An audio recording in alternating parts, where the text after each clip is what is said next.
Hey everyone, welcome to This Week in Habs Land. My name is Brian. I am joined by my co-host Jordan, and we are here to discuss a very fun week of hockey for the Montreal Canadiens. A 3-1 week with only one pretty monstrous blemish, I would say, that lost to Toronto, 7-3 loss, giving up 7 goals in a row. We will certainly get to that, but we will also get to the very good stuff, the Utah game, the Dallas game, and definitely the comeback against the New York Rangers. All three of them displaying that the Montreal Canadiens potentially might be the real deal, which that's a sneak preview to our one and only headline today. Is this team really the real deal?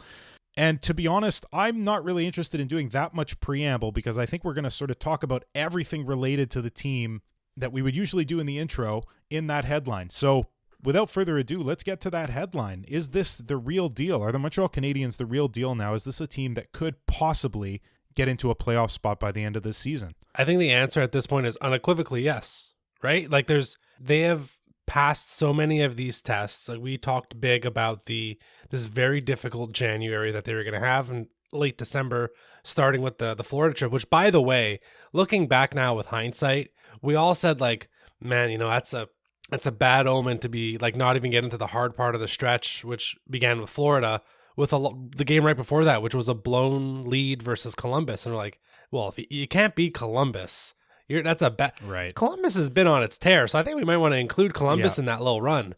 But like to that point, though, these past dozen games or so, and it's been happening progressively. It's been a wave throughout the entirety of the season. Every 5-10 game chunk getting better and better, and we've seen it continue. Now they're not perfect. You mentioned in passing Saturday night against the Leafs.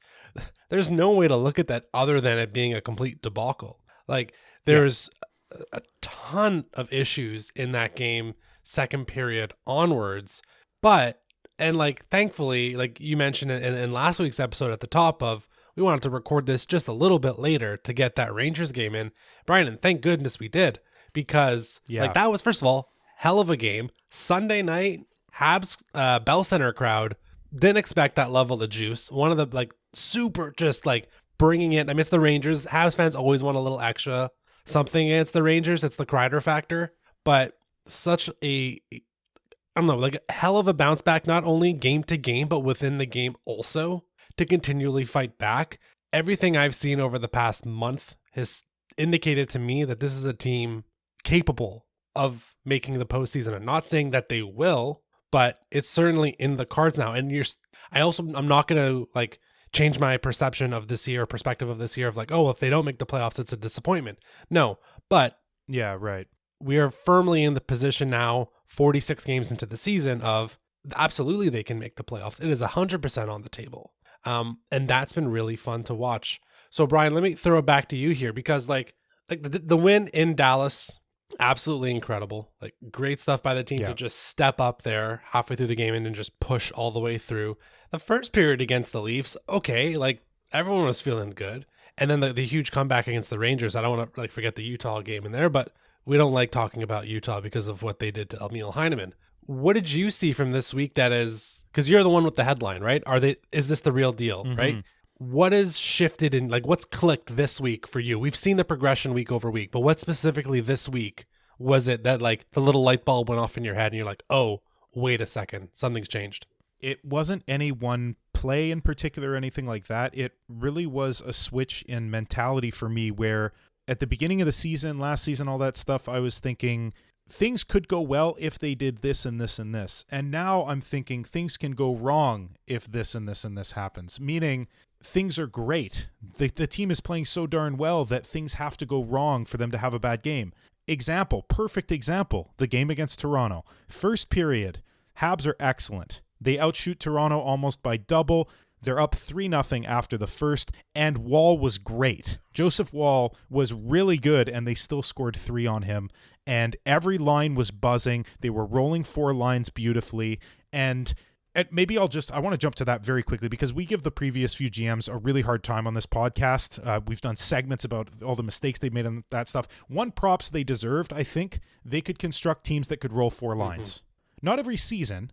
And they didn't have like tons of talent at the top. Not every season, not every team was capable of that, but like the good teams could. And the current Habs are rolling 4 lines too, but now they also have real firepower in the top 6. right? They have 2 elite snipers. They have multiple skilled playmakers, play driving centers. Doc, what a week, what a few weeks in a row. Holy crow, man. You're just jumping up the charts here. And add to that one of the best offensive defensemen in the league. Like, forget among rookies, in the league itself. This is an explosive team that could put pucks in the net and keep them out. So that's their baseline now. Everything is good. And in Toronto, we saw what happens when things go bad. So what actually went bad after that great first period? The Habs were like, we're up 3-0. We have to defend now. Yeah. And they fell back on their heels. And they were undisciplined. To me, those are the 2 main factors in that Toronto loss were the lack of discipline, taking penalties and getting scored on the power play. And then just sort of like, I don't know if falling back on their heels is the right terminology, because in the second, they were still sort of going toe-to-toe with Toronto. It might just be that the wheels fell off, but I don't like the fact that after a first period where they dominated, they came back in and didn't play the same way. They defended rather than keep attacking. The reason Toronto didn't score in the first was because the Habs had the puck in their zone all period, not because the Habs were defending incredibly well. Yeah. So this is a new thing. As the Habs build brick by brick to get better every game, learning to play with a lead is now the new, like, that's the new task. Like, if you're going through this last big stretch here, like they beat Florida 4-0, but that game progressively got up to that score. It wasn't a huge lead, right? The Colorado game, that's a comeback. You have the Vegas game as well, where that's actually also, that one was a comeback. And then the Rangers game too, another comeback, which again, going back to like lessons that they've learned throughout the year. A comeback at one point was something they hadn't pulled off. What was the record at one point? Like 0-9 or 0-10. Like anytime they would give up the first goal, they wouldn't do it. And then they started winning games where they would give up the first goal. And the new stat was trailing after the third period, they're 0 whatever. Right. And now that's changed. So again, they've added and they've passed these like little tests here and there. Now it's like you said, right? It's, first time they've really gotten ahead in the game. And it's, I mean, the Chicago game's another one where it's like you're expected to lay the smack down and you don't. Yeah. This past Saturday against Toronto, it was, here's the big lead. You're at home, biggest rival. What do you do for the next 40 minutes? They had no idea. They had not been in that situation all season, especially with like, it's almost like we don't know what good times feel like. Like we're always kind of living on the edge with this team. And it's fine. Like it's a team that's growing. It's not like they're playing with fire. It's just, they're not quite at that stage to be dominant yet. But they were for 20 minutes, and then it was like, well, what the hell do we do these next 40? So that was a new thing that they're going to have to figure out. I'm sure like the schedule is rough for another like week or so, kind of, and then it really smooths out, and I wonder if they'll have more opportunities for getting those big leads. Maybe it doesn't have to be a 3-0 lead at the end of the first, but what if it's 2-0 or 4-1 or 4-2 at the end of 2? And then it's like, okay, now we have a multi-goal lead, and you know, when it's a road game, a home game, what do we do then? That's the next task that they have to figure out to continue to become a better and better team. Yeah, I think that's very well said. That is definitely the next lesson. That and the discipline thing. And that's an easy one, man. You just got to keep your heads. Brian, I got one thing I wanted to hit on just because it's been a topic on the Monday, January 20th. And before we get over to the second part of the episode, which I'm extremely excited to get into, which is our Montreal Canadiens trade value rankings. There's been just some chatter, I think coming from a Brian Wild article about the Habs making a run at Sidney Crosby via trade at the deadline. You and I have talked about Crosby being on the Habs. This was probably pre-extension, about as a free agent and just walking through the door. As it pertains to a trade, we should probably just give this a couple minutes to talk about. Sure. I'm not going to say, is there any interest in Sidney Crosby? Because that's a stupid question. But yeah, if you don't have interest in Sidney Crosby, I don't know which player you've been watching for the past 20 years, because you should definitely be interested in But him. at the price that it would likely cost, even if we understand that Crosby maybe puts his thumb on the scale a bit and the Canadians only need to pay 80 cents on the dollar. Yeah.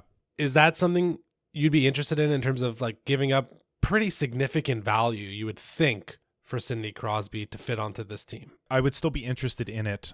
I think you definitely listen to offers. You don't sell the farm if they come asking for Demidov or Hage or anybody like that. You probably walk away from that. Hage is maybe a gray area. Maybe that's a conversation, but Sidney Crosby has at best, 3-4 years left of hockey in him. And then also you have to consider that you're talking about the cost just to make that trade. There's also the cost of how much his cap hit is going to be worth, the $8.7 million for the next 2 years. And yes, he's worth every penny. I'm not trying to say that he's not. Even in the second year, I think he's going to be worth every penny. He's still one of the best hockey players in the world right now in the NHL. So that's not an issue, and he'd be unbelievable as the second or third line center for this team. So that's great. But the $8.7 million, you have to weigh that against what the other guys who are coming up are going to start making very soon. So do you want to be spending that much money on him for the next 2 years? I mean, that's what I'm unsure about. It's Sidney Crosby, and the cap's going up. Alan Walsh has been up this last week or so saying cap's going to be 95 at least next season. Should be north of 100 in about 2 or 3 seasons with all the new TV deals. Money's going up. Our understanding of what an $8 million player is going to change rapidly over the next 2-3 seasons. It's what you have to give up. If the Pens are ready to do a full rebuild, I don't think there's many teams that can offer better picks packages than the Canadiens. Like, especially this season with how many picks the Habs have in the draft. They can do a whole heck of a lot from there. You would certainly want to send some players back and some salary back to at least offset it in some capacity. But I would presume it'd be like multiple picks, maybe a prospect, and certainly a roster player or two.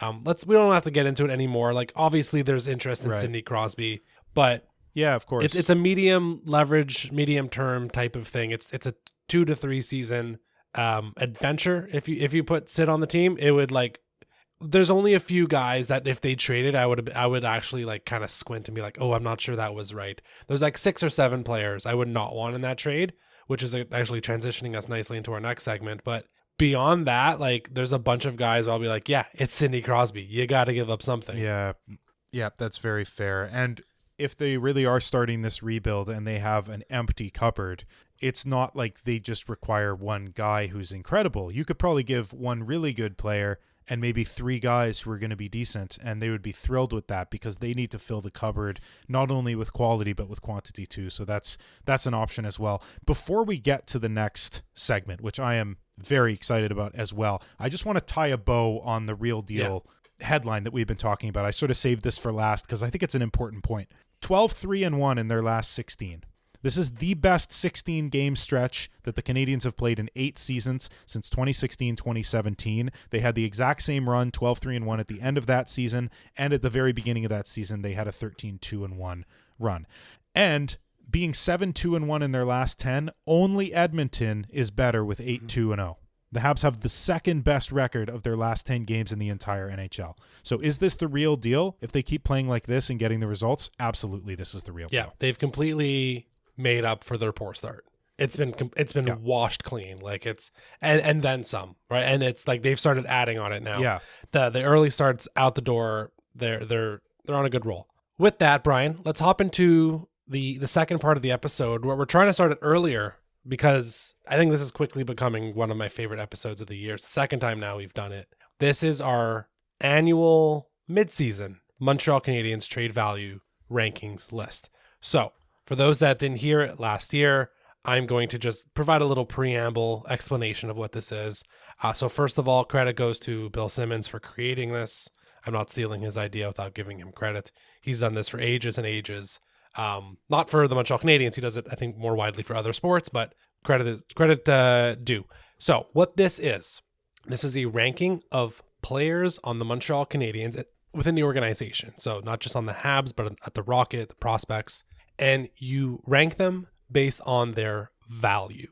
Now, what this doesn't mean is this is not a ranking of who is the best player. You will see prospects way above rostered players right now. Just because Michael Hage is above someone like Alex Newhook doesn't mean I think right now Michael Hage is a better player than Alex Newhook.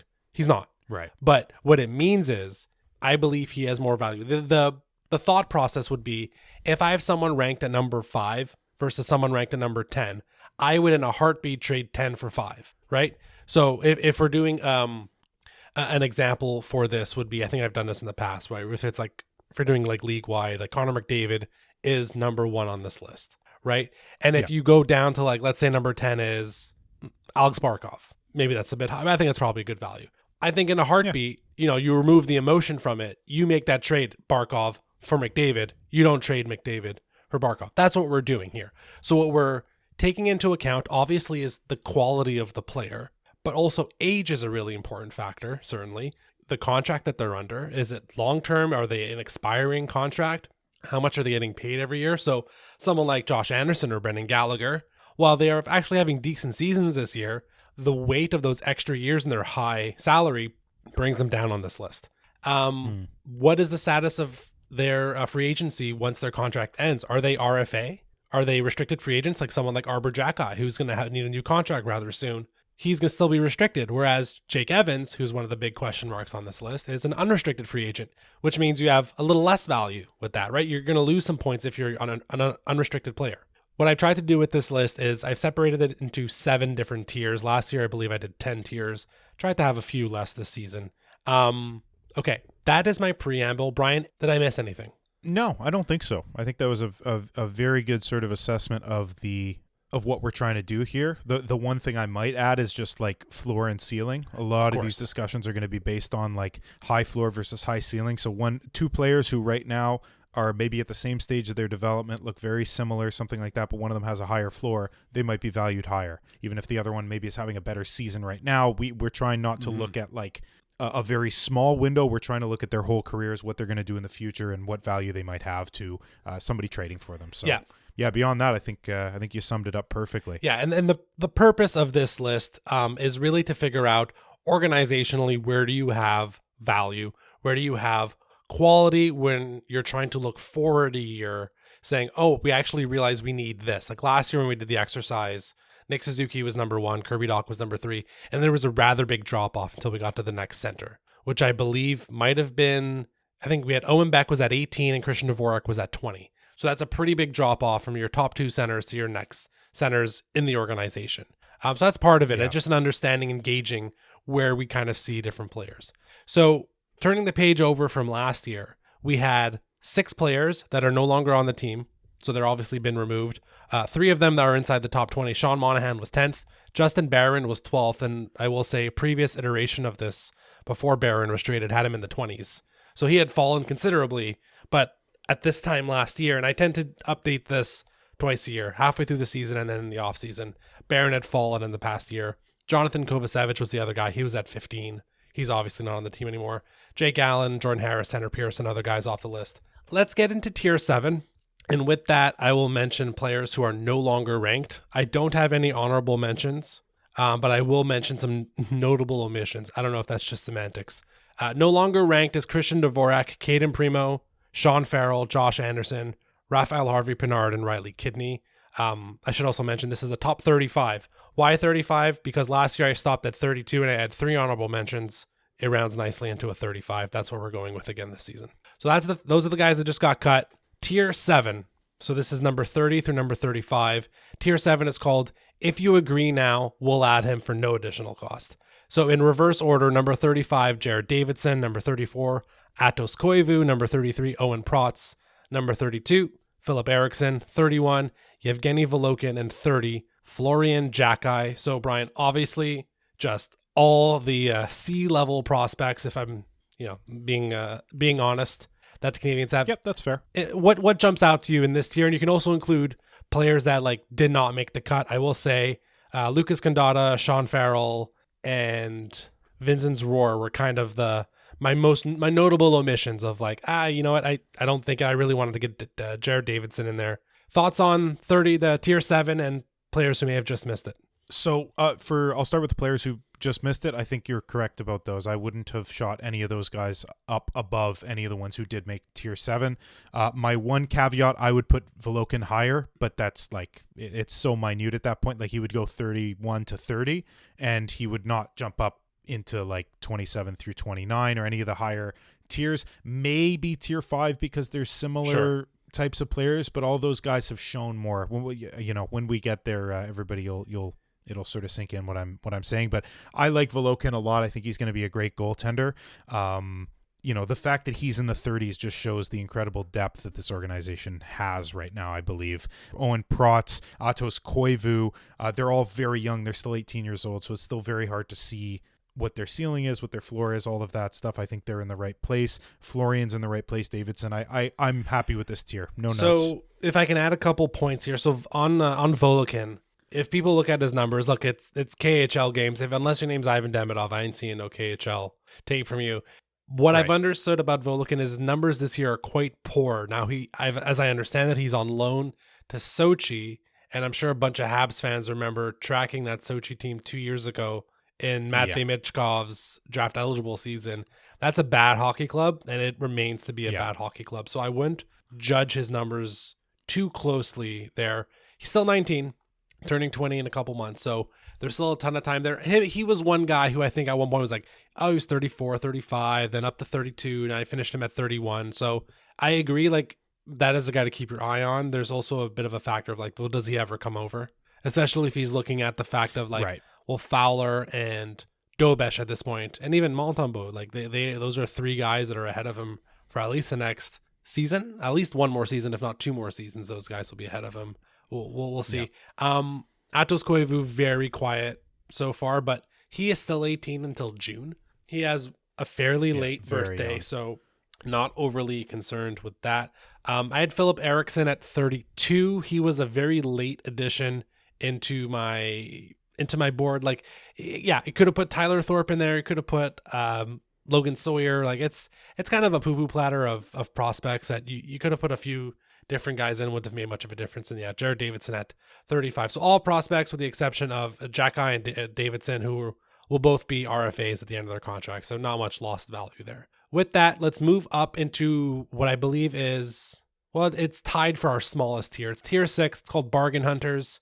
And it is at number 29, David Savard, number 28, Jaden Struble, and number 27, Yoel Armia. So a couple things I wanted to mention before I shot it over to you. One is, so David Savard last year was 11th on this list. He has shot all the way down to 29. Now, I don't think that's actually the biggest drop because we have to consider the fact that Christian Dvorak, who's ranked 20th, is now unranked. So he's 15 plus down. Caden Primo was 22nd. And if this list went to 40, 45, I don't know if Primo would still make it. So those are likely the two biggest fallers. I think Primo, then Dvorak. So Savard dropping 18 spots, it is what it is. Struble at 28, I think is fine. Armia actually went up last year to this year. He was 31st last season. He's 27th this season. That might still be a bit harsh. Like, he might actually have more value than the guys in tier 5, but he's an expiring. He's a UFA. He's $3.4 million. I think there's real value there. He's having a decent season. Again, I don't like the narrative out there that Yoel Armia is a contract year player. Like, there's the memes going around of, Yoel Armia during a contract year, and it's a picture of Wayne Gretzky on the Oilers. Like, It's okay, fine. It's funny. It's hilarious. But like, it's not true because he scored 17 goals last year and he was quite good in the back half of the season. Yeah. Thoughts on 29 through 27, tier 6? So you're right about Armia. He's been great since his wake-up call, since being sent down and then, playing great there, showing that he's a professional who's capable of being sent down without sulking and playing well there and instructing the young guys, then comes up and does great last year, 17 goals, like you said, in less games than most of the other guys on the team, still outscored most of them. This year he's playing great. He's demonstrating his defensive abilities. Even his transition game, I think, is getting better. At 31 years old, still have room for improvement. That's the Martin St. Louis way. So Armia showing that stuff. It's really the contract that hurts him and the fact that he's a UFA at $3.4 million, where anybody who's above him in this list, you don't have to retain salary to trade them away. Somebody else would be interested in them flat out. Armia, you probably have to retain a bit of salary. Now, at one point early in the season, I had said you'd probably have to retain half for anyone to be interested. I don't think it's that dire anymore. Maybe $1 million is enough. If you get him down to 2.5, that's a totally reasonable contract for somebody like Yoel Armia. So being in the 27 spot, I like that a lot. Jaden Struble, I wish he had shown more so far this year. He could have absolutely jumped a whole 10 spots if he had just shown a little bit more, and then David Savard, the big drop is just surely because he's slowed down quite a bit, and also because a lot of new guys have entered the conversation. Yeah. How many of last year's draft picks, this past year's draft picks jumped in here? I see, just off the top of my head, there's at least 2 that are above him. And then players who were drafted the year prior to that have gotten substantially better have passed him. So it's a combination of a lot of young guys showing much more than we expected. And the fact that he's slowed down considerably. He's at $3.5 million. He's only playing on the third pair now. Other defensemen have passed him in the depth chart. At this point, I think, once again, this tier is pretty okay. I do agree Armia may have been able to jump up a bit, but I'm grasping at straws here. I think it's pretty par for the course. Yeah, Armia's a tough one. The guy we kind of glossed over, both of us, was Jaden Struble. Brian, what exactly is going on with Struble this season? Because he has become the number 7 defenseman quite clearly. There are a number of defensive prospects that are above him on this list. I mean, the names that, not talking Hudson. Hudson's on the team, right? But guys in Laval, guys not quite in the AHL yet. Like, there's multiple defensemen. He's probably, in terms of organizational rank, I know we have him a pinch over Savard, but he's probably, 9th or 10th right now in terms of defensemen. This was a guy who last year we saw a pretty big jump suddenly. We had him ranked 24th last year, so he's down to 28. What exactly is the Jaden Struble game plan for the Montreal Canadiens in the next year or so? Like, are they just content with him being the number 7 guy? And I don't know, to be honest. I really wish I had an answer for this. He's played 26 games. He's played less than half of the games, so it's not as dire as Pizzetta, who, a handful of games after missing basically the first third of the season. It's not like that, but certainly he's not being trusted enough. I think that 11 minor penalties in the 26 games that he played really doesn't help his cause in a season where the Canadiens are having a lot of trouble staying out of the box. A player who goes in there a lot, that doesn't help your team at all. So I think that Martin St. Louis kind of had maybe a loss of trust with Jaden Struble because of that. I don't think it's the defensive ability, because you put him or Jack-Eye in the lineup defensively, I think Struble still might have a bit of an edge, assuming that he's been acclimated right. So I really don't know. This is a confusing one to me. He hasn't contributed offensively either. Maybe that's a thing, but you really want him to be more of a defensive guy. A very confusing season for Jaden Struble. And I'm getting to the point where I think that he's just too much on the bubble right now, and the Canadiens have too many good defensemen who have gotten so much better, and he might just end up getting edged out, traded away, and he'll get good ice time elsewhere. So I think with that, let's move on to Tier 5. Tier 5 is no. He's great. We just think you would love him. I think we can also call this the Sidney Crosby bait group. Actually, you know what? That might be tier 4. This is the add-on package, but I think tier 4 is the real Crosby bait. So tier 5, 21 through 26, and reverse order. Luke Tuck at 26, Adam Engstrom at 25, Philip Machar at 24, Logan Mailloux at 23. The curveball in here, number 22 is Alex Newhook, and 21 is Joshua Roy. So, mostly Laval guys, with the exception of Newhook. No one here is, and I think contracts are going to start to matter a bit here. Tons of entry-level players, RFAs after that. Newhook has 2 more years at $2.9 million. RFA, arbitration eligible, not a big deal. Newhook drops 9 spots from 13 down to 22, having a bit of an off season compared to last season, especially compared to the last 25, 30 games he had last year. So generally with this group though, Roy, Newhook, Mailloux, Machar, Engstrom, and Tuck, maybe Tuck aside, are we at a point with some of those names where we're saying you kind of have to show something at this point to kind of continue your journey with the Canadiens? I mean, like, Sean Farrell's not on this list, Riley Kidney's not on this list, but like, because I think we've kind of hit a point with those two where it's like, I don't think it's happening. But the first 4 guys, Roy, Newhook, Mailloux, Machar, it's kind of like, all right, guys, something needs to happen in the next 6 to 12 months during the length of your contract for this to need to continue. Joshua Roy, absolutely. I think he might be the perfect player to describe with the statement that you just made. You have to show something, like a little more, show like what you were showing last year. I think that's spot on. I don't feel that way about Alex Newhook, and it's not just like recency bias of scoring 1 goal and 2 assists this week in the past 4 games and looking better and his pace has improved and all that stuff. It's that his contract is actually very good value for what he brings to the table, and he's only 23, and I think his brain works at a fairly good pace. And that's sort of the thing that's really hard to teach, is just improving the speed of your brain, your processing speed. That's something that you kind of have or you don't, and he has it. So I think he still has room to improve the other things. He's my first sort of, I really don't want to say grievance, because I think that he's close enough, but he's my first one where I'm like, he definitely could have been higher. I would have put him in the next tier, even maybe above 1 or 2 of the guys in the next tier. So let's stop on Newhook. Let's talk about Newhook a bit here. Sure, please. What I've seen from Alex Newhook through the 40 plus games that he's played this season. I'm trying to just pull up his numbers to remember to see if he's missed any time this season. No, he hasn't. I think he's played all. Right, so he's played all 46 games, has 8 goals and 4 assists. He's starting to pick up slowly. Him and Doc have been tied at the hip throughout the entirety of the season, so it's a little tough to sometimes identify who is more having more of a troubling season between the two of them. Although as Doc has gotten better, Newhook has seemed to follow, so Doc seems to be the more of the driver, unsurprisingly. When I see Alex Newhook at this point, like what we said the day he was drafted on draft night in 2023 was you traded the number 31 and 37 pick for what is at least a third line winger. I am not sure my opinion of that has changed. Like, it's a trade I still make, and I still think Alex Newhook is right now a third line winger. I know he's technically on the second line right now. We know that will not be the case come October, that he will be bumped to the third line. Why? Who's going to join the team in October? What lefty is going to join the team? We'll get to that in 15 minutes or so. I can't wait.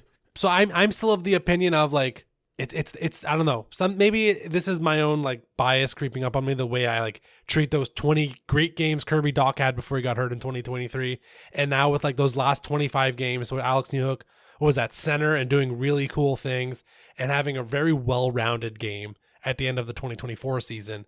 But like beyond that part, I see a guy who is a solid third line winger, and in that like with that opinion, I think he's fairly replaceable, which is why I have him down this list. That's very fair. Look, maybe I can sum it up like this with Alex Newhook. It's fine. Yeah. You know, that's sort of the way to sum it up. I think that it was fair value trading those 2 picks. Some people have a big issue with that trade, like as if we were going to draft 2 players that would be on the top line right now with those you picks. wouldn't know? 31 and 37? No, they were going to draft like Connor Bedard, redraft him at 31 and again at 37. Yeah, exactly. And That's then, a stupid point. Trade the other one for Mitchkov or something. Yeah. Anyway, maybe we don't have to give energy or wind to that discussion here. It's fine. I sort of don't have that much more to say about Newhook because I think you're right. He's edged out of the top 6 as early as next season. If Joshua Roy had shown better, Joshua Roy would have taken his spot even at 2 years his junior. The other factor here, into answering your question for the other guys here, to me, it's really based. My answer is really based on how many years they have left on their entry. Philip Machar and Engstrom, it's not show me time yet. No. They still have 1 more year because they have 2 years left before they're an RFA. So next season, okay, it's starting to get to that time because now we're starting to think about a contract. We don't have to think about a contract with these guys yet, but as early as next year we do. So Engstrom, Machar, still got some time. Luke Tuck, being at 26, that's fine. He also is not in a situation where I think he has to show anything like right quick necessarily, because I don't think that at least personally, my perception of him was going to be that he was going to be in the top 9 anyway. You know, at best, he's a 4th line grinder who can put up a couple points here and there and be a really emotional driver on the team and a team player and all that stuff. Like tons of good stuff, but there's a limit to his ceiling. Let's be real. The weird thing with the Habs roster construction right now is because of the Bergevin contracts. There's a lot of weight in terms of money in those bottom 6, whereas traditionally, Luke Tuck, we'd be like, yeah, he's going to come in for 2 to 4 seasons and eventually he's going to need a contract and it's going to be like 4 years, 12 million. We're going to be like, congratulations, go to that team. That is the general trajectory of a player like Luke Tuck, that makes the team, you love him, great grinder in the playoffs, and it prices himself out when you go to free agency. But because of the contracts, it's whatever. Okay. He was unranked, by the way, last year. So he has Bergevin to thank, basically, for squeezing him out. Not being considered strong. Yeah. The one guy that you mentioned briefly that I was surprised at the end of the day when he landed at number 23 was Logan Mailloux. I thought, like, I don't know if my patience is not starting to run out on Mailloux, but I thought through the exercise, he was going to go down on my list. Like putting aside, I don't even remember what number I had him at last year, but in my head, I'm like, oh, I feel like my expectations of him have not expectations, or what I believe envisioned for him to become, have actually slightly gone down. Turns out that's not the case. He's gone up from 28 up to 23. So, and that's part of the reason to do this exercise, to see like where you go year over year. Mailloux, like the issues are still there and there's no space for him right now on the NHL team. There might be come maybe the trade deadline, but certainly I think, October, you've identified Mailloux, like that's the last year of the entry level. It's really it's really go time next year, and like Yeah. the waiver exemption eligibility is going to start to come into play soon with Mailloux. I think they're still safe for one more season. He was one guy I was actually surprised. I was like, oh, he actually went up 5 spaces. When I thought in my head, I feel like my expectations have gone down, but it looks like he's actually slowly but steadily moved his way up. I wonder if that's other players Certainly. underselling.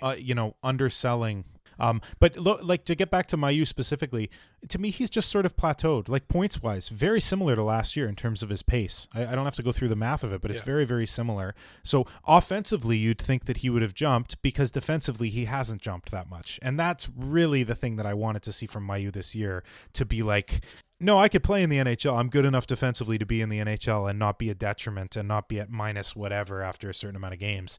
I don't see that yet. I just don't. So next year, that's really the thing that he has to prove. He would jump up so fast in terms of value. He's a right-handed defenseman who's offensively gifted, who's big, who hits hard, who, like, he's punishing. He does all these things so well, but what does a defenseman have to do? Like, at its base, at its core, you have to defend well. He's just okay right now.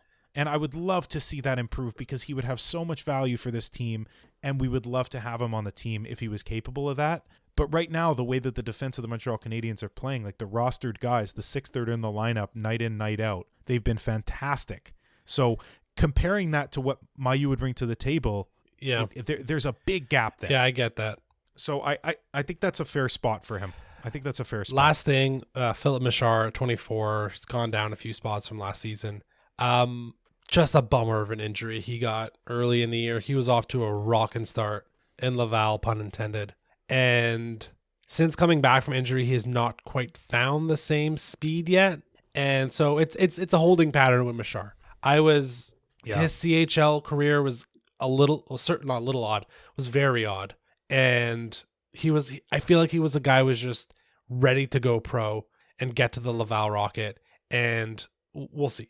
There's still tons of time for Michard, but so that's perhaps I was unfair in my comparison with Mailloux, because I didn't factor in that injury. That is absolutely fair. You know, watching the last few games, he doesn't look like himself, and that is being out for a long time. So okay, so let's go up a tier. Tier 4. And this tier is called Future Pittsburgh Penguins. No, I'm kidding. No. It's tier 4 maybe, is called. It might be. Tier 4 is called Let's Have a Meeting. This is from 14 to 20, so in reverse order. And now we're getting to some real juicy players. 20 is Arbor Jackeye, 19 Alexandre Carrier, 18, we'll get into this, Kirby Dach, 17 Jakob Dobesch, 16 Owen Beck, 15 Oliver Kapanen, 14 Emil Heineman. So holy moly, what a group. I will say, in doing this exercise, I've been getting ready for this for like a month and a half. Dobesch and Dach have just been impossible to pin down. Kirby Dach last year, I think I already mentioned it, he was number 3. He was in tier 1 that was called as close to untouchable as you can be, or something along those lines. And I thought there was very legitimate conversation at the beginning of the previous season. I promise the last time I'm ever going to say this, that he was going to challenge Nick Suzuki for the number 1 center spot. He's not been great this year. Turned it around last dozen games or so, but it's still like a far cry from what we thought.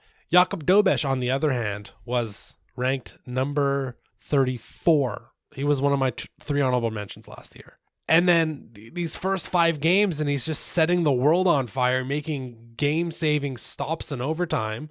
By the way, loved his comments about the Habs crowd. And I was like, what the hell do I do with this guy? Is this really going to be a Yarrow Halak situation? So there's we can have a decent conversation on every single player in here, because you can tell me you're crazy. Arbor Jackeye is a heart and soul guy. He has turned around his defense. Why is he at 20? Why is Oliver Kapanen at 15? You know, like, flip those guys completely. Like, you can tell me I'm wrong here any which way, and you can tell me guys are in the wrong tier entirely. Brian, what are your thoughts? Again, for the listener, I'll just recap it one last time. Jackeye at 20, Carrier at 19, Dach at 18, Dobesch at 17, Beck at 16, Kapanen at 15, Heineman at 14, and that is tier number 4. So how Kirby Dach is below Beck and Kapanen, that it's beyond me. That one is really tough for me to swallow, and that might be recency bias, because Dach really has turned it around and looked sensational. He's looked like a second line center. Right. this past bit. And I suppose your answer to that is going to be the runway that Kapanen and Beck both have.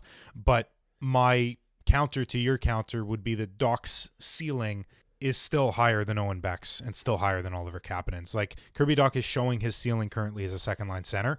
Owen Beck, if he becomes a third-line center, that's great. Oliver Kapanen, same thing to me. Like, to me, they're bottom six guys that if they become more than that, holy crap, something went incredibly well with their development, and it wasn't what I was expecting. So from my point of view, Dach should jump up even into tier 2, which we'll get into shortly, and maybe because I don't want to give away the order of those guys, but he would probably jump to the bottom of that tier, and maybe one guy would go below him. But Dach, I think, deserves more credit than being 18th. And then I would flip Beck and Kapanen. I would put Beck slightly above Kapanen, but that's, who gives a crap? I just have a soft spot for Owen Beck. I think that's bias.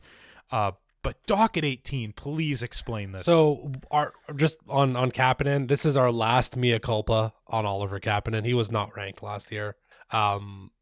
Sorry, my bad. By the way, this is my list. Brian has no fault in this. He is just bouncing the ideas back off for what I send him. So if it sounds like a stupid idea, it's all courtesy of me. Yeah, you're Lady Macbeth, unable to wash the blood off her hands, and I'm out those damn spots. I can't remember a second character in that play. Go ahead. So, Dach at 18. Yeah, I know. I'm telling you, he was by far and away the most baffling player. Certainly, the last few weeks he's been turning it around. How I will frame this, and look, they're all in the same tier, so it's not like it's. I don't think it's too different. But what I would say is, Owen Beck and Oliver Kapanen becoming third line centers, I certainly think are the most likely outcome for their careers. Now, I'm not saying it's like 95% or 80%, but like, I don't know, 40%, 50% on both of those guys. Kirby Dach becoming a second line center, like for a good team, I'm saying. It's technically what's happening right now, but it's kind of on shaky legs. The face-off stuff has not come around. It just hasn't. Yeah. There's more of an argument for Kirby Dach to, if the Canadiens acquired a certain Nova Scotian Hall of Famer, to move to wing. And at that point, what's more valuable to you? This is a coin toss, right? Like a third line center or a second line winger, and then adding on top of all that. Like, that's just a question. I think that's almost equal value. Like, what, third line center versus second line winger, what's more important to you? It'll depend, but like it's much closer than second line center versus third line center, right?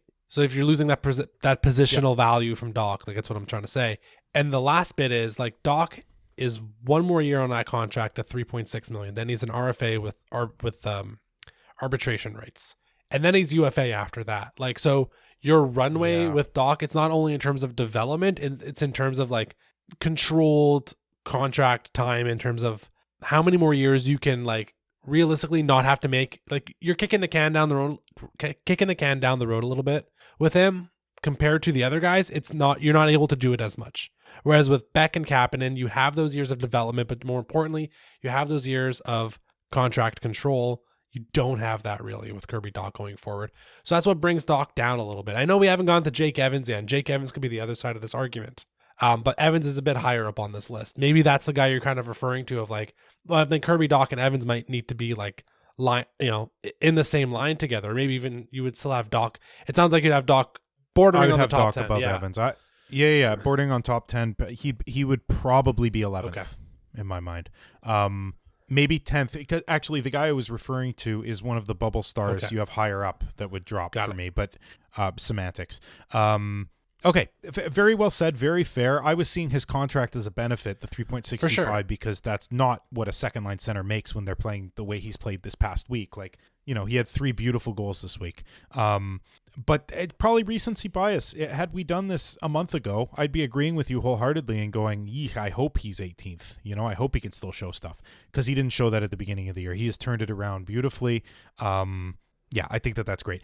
Jakub Dobesh, those 2 saves in overtime. Are you effing kidding me? Yeah. I don't want to make more work for you having to bleep me out, so I'll just say effing, but that's not what I was saying during the game. I was saying holy, the real deal.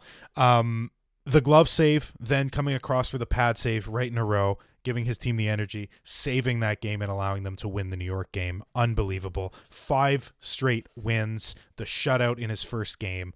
Unreal. from 34th to 17th, going up 17 spots. Was he the biggest jump? I think Emil Heineman jumped up a ton as well. Looking here, 29th to 14th, that's 15 spots, so almost as much. Evans definitely jumped up a ton, and we'll get to some others that jumped. But Jakub Dobeš, I think, had to have been the biggest jump here. He is the biggest jump. And with Dobeš, like, I don't know. I have no idea. Like, if this... he's not going to continue to be 940 or whatever he's at right now. But if he is legitimately toe-to-toe with Montembeault and at the point where you're like... that might be Jakub Dobeš's net. Like, there's a universe where Dobeš should be in the top 10 then. Like, that is a very, like, it's on the table now, is what I'm saying. Yeah, he has played, and, like, I think also the number 34 last year was, remember, the first 10 to 15 games or so for him as a pro were quite poor. Like, the Rocket were brutal. Like, we all knew they were going to suck at the beginning of last season, and Dobeš bore the brunt of that. With the exception of those 15 games, like his 2 seasons at the NCAA were awesome, especially that sophomore year at Ohio State. The rest of his rookie season last year in Laval, fantastic. First 25, 30 games this season in Laval, fantastic. Everything he has showed us since he has been drafted has been great. And there has been just reason to continue to believe in him. And we are at a stage now where certainly he can vault himself out with quality play. By the time, I update this in the offseason, very real possibilities, 10th, 12th, something, or maybe even higher. He might pass the other goalie, which we haven't gone to yet. Who knows? It's in play. Yeah. Anything else on this tier before we jump up again? I don't think so. I think I'm good. I think I aired my grievance about Kirby Dach. You had some fairly good defense to counteract what I said. I like that. Alexandre Carrier being at 19, very fair. Arbor Xhekaj being below him, I think is right. Alexandre Carrier is a better defenseman. Yep. Flat out. He's in his prime and he's a better defenseman, and I don't see Arbor Xhekaj getting as good as Carrier, though he brings other things to the table, and that's why he's in this tier. So, yeah, no, I think you did this one well. I'm kind of psyched about the next tier. Only 3 players, so please present tier 3. Tier 3, these are the timeline paradox players, which I'm most proud of. This tier's name. I love that name. 13 up to 11. Number 13, Jake Evans. Number 12, Mike Matheson. Number 11, Samuel Montembeault. So, as the tier indicates, these are my initial less funny tier name for this was quality NHL players you want on your team that your fan base doesn't want you to have for some reason. That's the extended title. So, for some reason, because they're stupid. There we go. So, Evans jumps up. He's the biggest jumper in this group. He goes up from 21 last year up to 13. He certainly cooled off. He had that wicked hot month or so where he was just scoring, or a few weeks actually, where he was just scoring every single game. Cooled off quite a bit. He did pick up a point or two in those last couple games. He is an expiring contract. He has been the other guy that I have found quite difficult to gauge where to put him. But the facts are he is a third line center. I don't care what the numbers tell me. He is a third line center, does amazing stuff on the penalty kill, and has found some spark offensively this season. He's an expiring UFA though. And that's a big drop in the quality here, which is why he's below Matheson, which is why he's below Samuel Montembeault. He's 28 years old, so he's older than what people believe he should be with his level of skill. Same goes for Matheson, who's 30. Montembeault is 28 years old. Those other guys have additional years on their contracts, but will also be unrestricted free agents. What are your thoughts on this group? I think this group is great. You're right about Jake Evans. Of the 120-ish penalty killers in the league, is he one of the top 10? Yeah, certainly for forwards. So of the 60-something forwards, he's absolutely in the top 5, top 10. So unbelievable value just there in the special teams. And then at 5-on-5, he's great as well. All his advanced analytics, very, very underrated player. Any team would be happy to have him. Mike Matheson being just above him, I think is right. Last season, he was unreal. We gave several $100s away to charity because we gave $5 for every point that Mike Matheson scored, and we were thrilled to do it because man, oh man, he must have hurt us because he scored a bunch. So a bunch of money going to Waya there. That was a lot of fun to do. And Mike Matheson's offense last year was huge. The fact that he's slowed down a bit this year and isn't producing as much is in part because of another lefty that's joined the team and has just stolen the show and joined the top power play unit. But that doesn't make Mike Matheson any less of a great player. This week he had that unreal rush where he deked out everybody and got in tight and got the 5-hole goal. That was beautiful. Like, he's still doing it. 4.875. If for some reason things go sideways and the Habs are not in contention and they are looking to make a move of some kind, Evans and Matheson are both big names that a ton of playoff contenders would be asking about. Though I'd also be interested in re-signing both of them. And then comes Sam Montembeault at 11. This might be the one where I pull the goalies don't have as much value as we think card, because for some reason every time a goalie is traded, I'm always like, that's it? That's all they got? So I would put Monty below these two, but he has an extra year, which is that the reason that he's at 11 above them? The extra year on the contract at 3.15? Yeah, I mean, look at all these other terrible goalie contracts that are out there. We just saw what happened with Tristan Jarry in Pittsburgh. Like, it's not, never sign a goalie to 5x5, by the way, or anything that's $5 million a year. If Jacob Fowler's having a good season or Jakob Doge having a good season, and they come to the Habs and they're like, okay, 4 years, $5 million a year. No, 5.1 million a year. $5 million a year is cursed. It just is. Look at Jack Campbell. Look at the Ottawa goaltender from last season, whose name's escaping me, that they traded for Linus Ullmark. Oh my God, that one was just ridiculous. So don't sign $5 million a year contract. Okay, anyways, I'll remember the name in about 10 minutes when we're doing the top tier. Anything with a 5 with goalies, either years or million, like, get out of here. Yeah, I think it's the extra years on like a pretty good cost controlled contract, and like Montembeault has very much shown that you can absolutely see Montembeault as a 1B playing 35 games a season for a quality playoff team, or he's going to play 45, 50 games this season for a bubble playoff team. So I think that's it. I understand it in terms of quality of player. Like, yeah, Kirby Dach might belong at least in this list. If not, you're right, in the above tier. But that might also be recency bias. Kirby Dach's been pulling our hair out for 3 months, so I kind of just got fed up with him and put him at 18.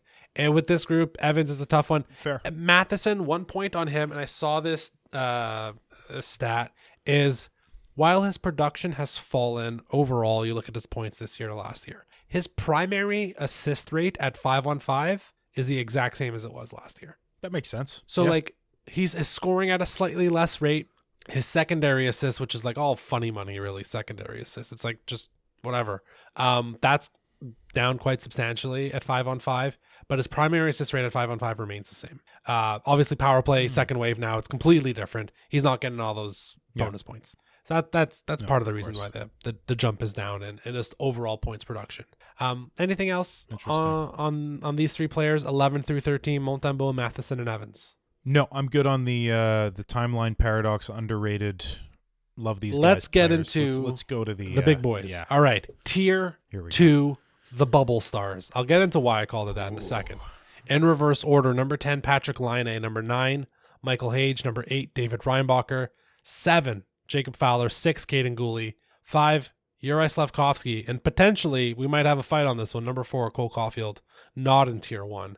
They're bubble stars because if any one of these guys breaks out and joins the top group, which again might be the argument for Caulfield right now, we are going to have a fun time over the next few years.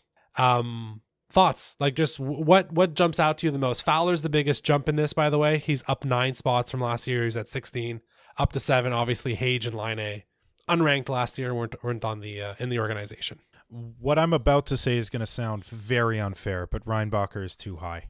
And not because I don't believe in him, not in any of that stuff, but think about a GM making a trade for a player who's been injured more than he hasn't been since being drafted.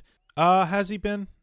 He was a little banged up, D+1 to start. Yeah, it's probably a close ratio, but also he had a rough year of development playing for a crappy team when he was healthy even. So like, it's a combination of those two things. So I know how unfair that sounds and I hate even saying it, but I would put Hage above him for sure, because also that thing that we always say, like, what has more value? First line center is your most valuable player. Second line center is your next most valuable player. I talked to a friend of mine recently that I went to the game with. Carl listens to the show. He's a fan of the show. He was saying that he would disagree. He would say that your 25-minute eating defenseman is actually your second most valuable player. So we debated that a little bit. That's an interesting thought. If that's the case, maybe just positionally Reinbacher beats out Hage. But does Reinbacher have that potential? is Reinbacher in a few years going to be your number one defenseman, or is it Lane Hudson, or is it Caden Gooley? Like Hudson to me now is he's the guy. The injury stuff and the poor development on that bad team for Reinbacher, I think, puts him below Hage, maybe even below Laine. He's the one actually that I would have put below Kirby Dach. Okay, so I would very much disagree with Laine over Reinbacher, just because of the volatility of a UFA and 1 year left on that contract. And the guy is scoring goals, 2 goals every 3 games right now. At something like a 55 goal pace he's at. He's going to cost a lot of money real fast. You have no worries about that with Reinbacher. That matters here. Like in a vacuum, and that's fair. Like in a vacuum, I would prefer to have Reinbacher than Laine right now. That might sound weird, but it's like, I'm not saying for this team, for this run. I'm just saying value-wise, I still think Reinbacher is slightly higher than Patrick Laine. Same goes for Kirby Dach. It's tough when you're injured. You never know.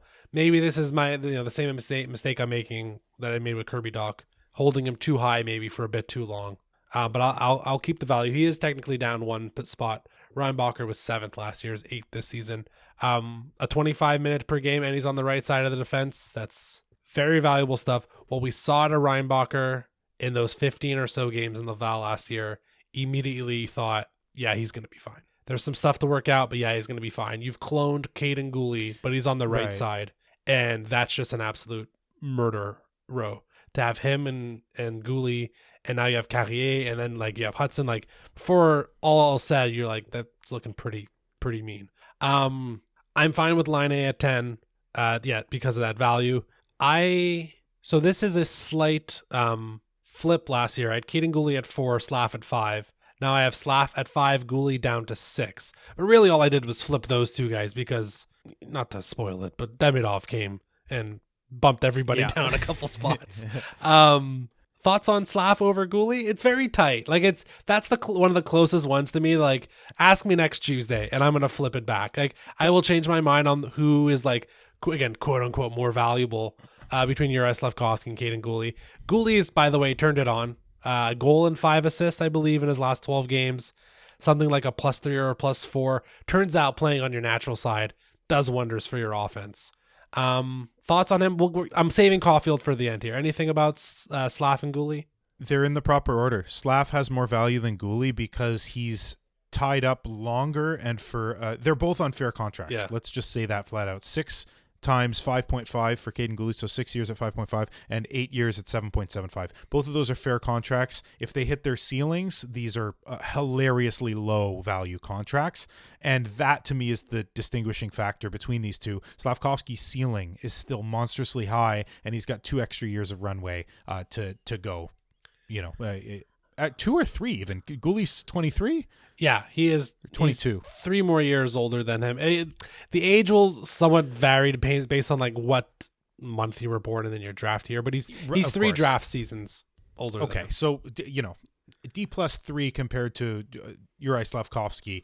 Juraj Slafkovsky has more value. Absolutely. Mm-hmm. He to me is even in the conversation between he and Caulfield, who's at the top here, who, yes, he should be in tier 1. Korpisalo. It was Korpisalo, Jordan. I knew I would remember it. But yeah, go ahead. I knew I would remember it. Sorry. Cole Caulfield should be in tier 1. Which, do you want to jump to that? Because I want to discuss Caulfield among the 3 Fair best. enough. Okay, so I have him in tier 2. Tier 1 is the I'll set your house on fire if you call about him again. Number 3, Lane Hudson. Number 2, Nick Suzuki. Number 1, unsurprisingly, making his debut, Ivan Demidov. I can't wait till you're over here. Literally bumping every single Hab down one spot. So let's finish the Caulfield part, and then we can get into the rest. Should he be in tier 1? Sure. I think so. What's the most valuable thing for a winger to do in this league is score goals. What does Cole Caulfield goal? He scores goals. And not only that, he scores more goals than any other NHL player at 5-on-5. Mm-hmm. That's it. That's all I have to say. Caulfield, Can I ask? He has the most 5-on-5 goals. Okay, so the point of a tier is what? It's like you can do a bit of a mélange, a mixture of them, and it's kind of like, you know what? I can kind of see Hage over Reinbacher. We didn't even talk about Jacob Fowler, but like I can squint and put Fowler above Gooley and kind of understand it. And Cole Caulfield, would you take him over Lane Hudson right now? Not right now, just like in general. Like, so that's the thing here is that I view Slav. No. The answer to that question is Cole Caulfield over Nick Suzuki. No. And I'm just going to ask it so it's on the record. Cole Caulfield over Ivan Demidov. No. So No. like, and No, they're no, quick. no, These come are on. quick no's, right?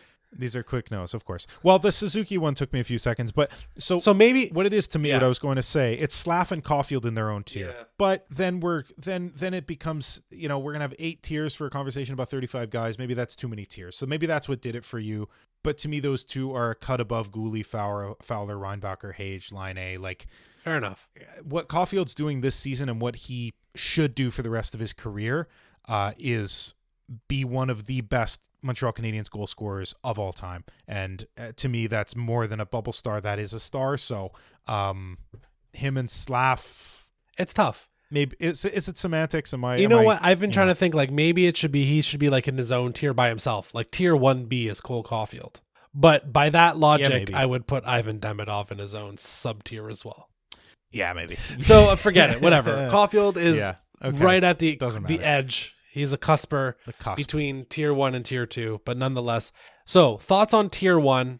We haven't really gone much into the contract stuff. Suzuki has 5 more years after this at his wonderful 7.875, then a UFA. Hudson's at entry level, 1 more year RFA. It's going to cost a lot of money soon. Demidov, he's going to have the more standard 3-year entry level when he comes in, so that's even more value. At first blush, I feel like a lot of people would see this list and say Hudson over Suzuki. What are your thoughts on that? So the fact that it took me longer to say no about Suzuki over, Caulfield over Suzuki than it did about Hudson, that's a testament to how I felt, just gut feeling in the moment. So I definitely see that point of view. That's a fair statement. Yeah.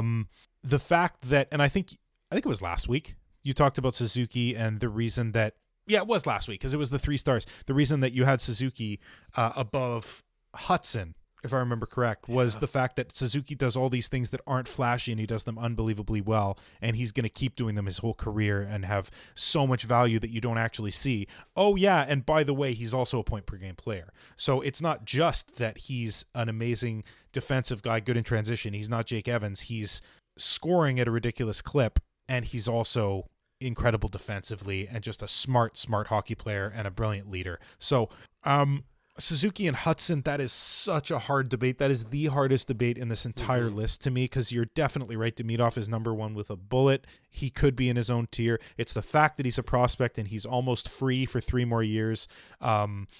Hudson might lose out to Suzuki just because you're going to have to pay him a ton of money starting in a season when the cap is going up. Whereas Suzuki got I was going to call it a benefit, but it's not a benefit to him. It's a benefit to the Canadiens. We got a bargain for Nick Suzuki. We got a bargain for him because of the year in which we signed him. The cap was not increasing at that point. And it wasn't even looking like it would increase this rapidly. Yeah. So is that what separates the two? For me, that's probably the thing that keeps Suzuki at 2, Hudson at 3. Maybe, I don't know, maybe this is another reason to put Suzuki above Hudson. You brought up Jake Evans. Suzuki and Evans are both +8. However, you would make the easy argument, or win an argument easily, I should say, by saying how much more difficult Suzuki and more impressive Suzuki's +8 is compared to Evans's +8. Suzuki is out there versus top lines more often than not, especially versus Jake Evans. To be a +8 on this team, they've been through a lot. I maintain my stance. He's also doing the thing now where he's like, "Don't worry, I'm still going to score 30." After cooling off, he's like, "Don't worry, guys, we're getting to 30." Nick Suzuki is incredible. I can see it. I am not. This is why they're in the same tier together. I'm not going to fight Hudson over Suzuki too hard. But with that said, I do think Nick Suzuki holds more value. He's a first-line center. Yes, I understand. Hudson's becoming a number 1 defenseman, and he's much younger, but there's been a lot more challenges thus far. But you can see the path forward for Hudson to become absolutely dominant. And it's happening in spurts here and there, certainly offensively. Defensively, it's always going to be a bit of a battle, but maybe we need to find a more appropriate partner for him in the future. Maybe it is David Reinbacher. Maybe we have found Alex Carrier and Caden Gooley, and that's your second pairing for 5 years, and David Reinbacher in a year or 2 slides in to take Matheson's role. So that would be exceptional. Yeah. And one thing on the defensive stuff that Hudson I've said this before, that this was something that my dad taught me when I was a little kid, and every young hockey player should be taught this. The hardest working player on the ice should be the player that just got beat or just got the puck stolen from them. And Hudson exhibits this beautifully. When he makes a blunder, you know it was him because he's skating faster than the guy that stole the puck, and very often he steals it back. So in terms of the effort that he's giving, unbelievable effort in terms of wanting to get back and make up for his mistakes. So yes, there are mistakes, but he is striving harder than anyone to make up for them. Yeah. And then he's number 1. We haven't really talked about him. So let's do that quickly before we wrap, because we've gone quite long on this episode, despite our best intentions. Ivan Demidov is going to be a Montreal Canadien. I mean, officially, I think technically in June, but we won't really feel it until mid-September, early to mid-October. He is going to... I don't want to put too much pressure on it, but everything we've seen from him in the KHL, especially since that Russia trip happened, clearly the Canadiens organization had something to say to the coaching staff and Rottenberg and all those guys. That has changed. I don't know what happened, but from an on-ice perspective, Demidov is now getting top-line minutes, and you're seeing him cash in. I think he just won a KHL Rookie of the Week for the 6th week or something. He is... on their, he's number 2 in scoring, I believe, on the squad now. He's going to climb the ranks, and in terms of points per 60, he's towards the very top of the league. Like, he is producing at a very high rate, the likes of which we have only seen the very best Russian prospects ever do. He has done nothing to dissuade us from our rankings of him saying, yeah, we think he's number 2 behind Macklin Celebrini. We think it's Celebrini and then Demidov at number 2, and it's kind of close. And again, it's one of those things where, like, if his name wasn't Ivan Demidov and it was Ian Dennis, like, it might have been a much closer call, right? Right. Everything he's done has shown us that, like, he's the real deal, and it's going to be very exciting to have him slot in, and I think immediately contribute. Like, ballpark, Brian, like, what, like, we fast forward to 16 months from now, how many, like, what's Ivan Demidov's, like, rookie goal, assist, point total? Just, ballparking. Hang on one sec. I'm just looking up Michkov's, and then I'm going to add like 6 points. Right, hang on. What did Michkov score last year? No, I'm kidding. Obviously. That's a stupid debate. I'm not going to get into that. Ballpark points rookie year. Is 60 too high to say? Like, is that an unrealistic assessment? That seems even low to me. That seems even like if he scored 73, I'd be like, wow, that was a pretty good season, but he can still do better. Like, it depends who he plays with, certainly, but looking at this roster as it is right now, maybe they acquire Sidney Crosby, maybe they don't. Regardless, he's playing with either Doc. Yeah, holy crap. Would that not be the coolest? Yeah. All right, okay. All right, can we go back to the tier of who we could trade for Crosby? No. I don't know, but yes, between 60 and 70 seems realistic to me. Like, Hudson's doing that. Hudson's doing it. Hudson's scoring as a defenseman. I think also Slavkovsky and his D+2 getting to 50, and it will technically be Demidov's D+2. So that seems like the right number. And we obviously see Demidov as a better player now. Look, Slav is much more physically mature, and that certainly has helped him early on in his career. So that's probably something you want to weigh. But yeah, 60 points seems about right. Also, and I just realized this, I sort of just slotted him in because I was assuming that Slav would stay on the top line. Is it crazy to think that Demidov outplays everybody, forget Slav, but literally everybody on the team at camp, and is like, put me on the first effing line right now, and they do it, and then Caulfield scores even more? Like, is that unrealistic to think that? It's in the cards. It's probably there's probably low odds to it, to be frank, but that's a possibility as well. And then his points skyrocket. If Kirby Dach and Yuri Slavkovsky, that experiment had worked out better this season, I would be saying hell yeah. But right. Okay. Now, yeah, again, that fair. might be a Dach thing, and this is why second line center is so important. Like, you're going to have Patrick Laine there on the second line on the right side next season. You're going to have Cole Caulfield likely on the first line on the right side, Suzuki at center. Those other 3 spots are up for grabs in theory. Now, Slav and Demidov, you would assume, are the wingers, and whatever. Flip him, and then I still put a question mark at second line center. Kirby Dach is doing everything he can right now to say, no, it's mine. But it doesn't have to be. Like, that's still an upgrade position if you want it to be. If Dach has not done enough. This has really been the Kirby Dach trade value ranking, I feel like. You just understand how to wrap it up, like, how important his his role is Yeah. in this franchise, of like how much hinges on like the certainty of what he can do. And because there's so much uncertainty, there's such a domino effect for the entire team. But Demidov coming in, yeah, he can certainly bump Slav. It's just, what does that do to Slavkovsky? And that's like, Slav away from Suzuki this year has not been that good. No. So that's where my worry would come from, whereas I have less worry about Demidov doing amazing things with literally, he can do it with anyone. Yeah. And I do think that we're going to see a similar thing to last season, where halfway through Slav gets put with them and plays better. This year he's been with them basically the entire time, and I think it's just going to take that, like, you know, we're 45, 46 games in, and now it's going to start. And it's already kind of started, but I'd still like to see more from Slav. But I think it's around the corner from him getting up to that pretty high clip again, close to point per game to end the season like he did last year. And if he does that, then it's that trio next year as well. Demidov joins the second line, and we are absolutely laughing. And then that question that we asked at the beginning of, are they for real? That we said pretty much yes, but you, the listener, might think, no, not yet. And you'd be right to think that. You know, that's a totally fair thing. You would not be right to think that next year with Demidov. Let's just say that. Everybody a year older. So that is going to be outstandingly exciting. I cannot wait. But let's not look too far ahead, because the rest of this season is now very important. The Habs are within a stone's throw and a week throw at that, a few points away from a wild card spot, and maybe they might even sniff out an Atlantic spot if they keep this pace up. That's true, although you want to stay in that wild card spot to get that Toronto matchup. I'm just saying. That would be lovely. But when you get the 3-0 lead, keep playing the way you've been playing. Okay, well, that was a bunch of fun. It was very, very long segment. Hopefully folks enjoyed it. 3 new entries into the top 10 between Hage, Laine, Demidov, Jacob Fowler jumping into the top 10 as well. Things are looking on the up. The franchise has done a great job of developing guys and finding diamonds in the rough and getting a little lucky in the draft with Demidov at 5. So hey, we'll count our lucky stars and look forward to next week. And that'll do it for this week's episode of This Week in Habsland. If you like what you heard, feel free to leave a 5-star rating on Spotify and Apple Podcasts. You can follow us at Blue Sky and TikTok at Habsland Pod. Until next Monday, go Habs.